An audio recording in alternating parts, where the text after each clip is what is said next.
Okay, let's move to page 5, and these are the steps, 12 steps that we're talking about success. You have to have a vision. You have to position your business, market your business, choose the right media, create an effective advertising message, establish a budget, determine a mix, plan a 3-month campaign. We're going to talk about planning a 3-month campaign, tracking your advertising investment, creating effective in-store promotions, establishing an employee training program, and demonstrating customer appreciation. Okay? Don't have time now, but I would like you, in your private time, to take and go through each of those and rate yourself on a scale of 1 to 10 of how you feel you rate in those areas. And then you come back and say, these are the areas I'm weak in, I need to do something about that. Okay? And that is something that we'll look at. Let's look at our first step then. Step 1, having a vision. Why is having a vision important? I believe that having a vision is important because if you don't, again, like Solomon said, all right, the people without vision perish. The people without vision perish. If you don't have a vision of where you're going, and you have to share this vision with the other people at your business. How many of you have employees working for them? Well, a good amount, okay? Make sure that not only you have the vision, but you share it with other people, all right? And that vision should be based on principles. Take some time and write up what your company principles are. And then go back and ask yourself, are these principles or are these policies? Because policies can change. Principles do not change. And that's what you have to base your business on. All right? On the way here yesterday morning, and then by coincidence, almost as if God was saying, listen to this man. Last night I was watching television. I was flipping the channels, and there he is again. All right? His name is Andy Stanley. Are you familiar with that particular preacher? Maybe some of you are. Okay.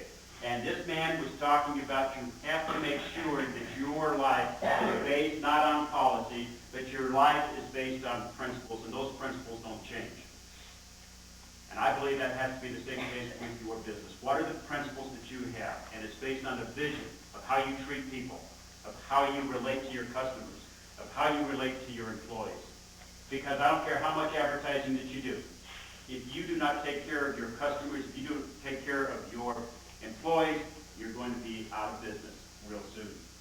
So make sure that you have a vision, okay?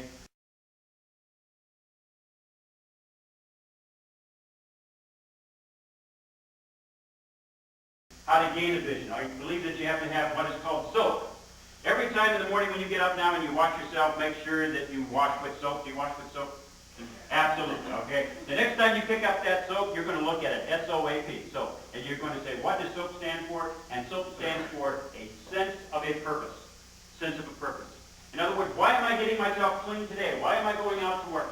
Why am I doing this? Why? You've seen the bumper stickers. They're out there. I owe, so off to work I go. What a terrible way to live your life, right? I saw one the other day I'm going to give to my son. I owe, so off to mom and dad I go. No, he's really a great kid. I love him. He's working hard. Was named Salesperson of the Year for his company, Wilson's. He's a student, and he was named Salesperson of the Year in Chicago. And he's a part-time salesperson at Wilson's Leather Goods. And I asked him, how did you get that? He said, Dad, I just love people. And when they come in, I take care of them. I ask them questions. I listen. And that's what we have to do. Okay. Too many times we advertise, we get customers in, and we turn them off. Okay. The people without vision perish, as Solomon says. Do you have a vision with others, especially do you share this vision with others, especially your employees? A business plan, okay? This is your action plan of what you're going to do, of how you're going to do it. And you have to have vision, direction, and focus. What are we going to focus on today? Advertising, marketing, and planning.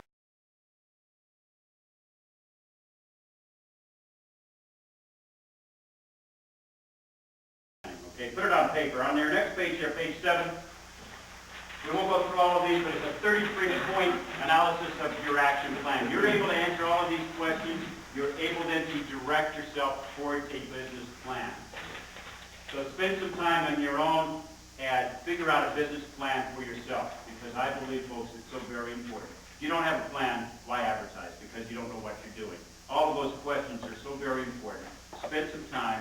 Ask your employees to help you out. Ask your partner to help you out. And you'll have a better understanding of what you're trying to do. Very, very important to have a business plan. Okay.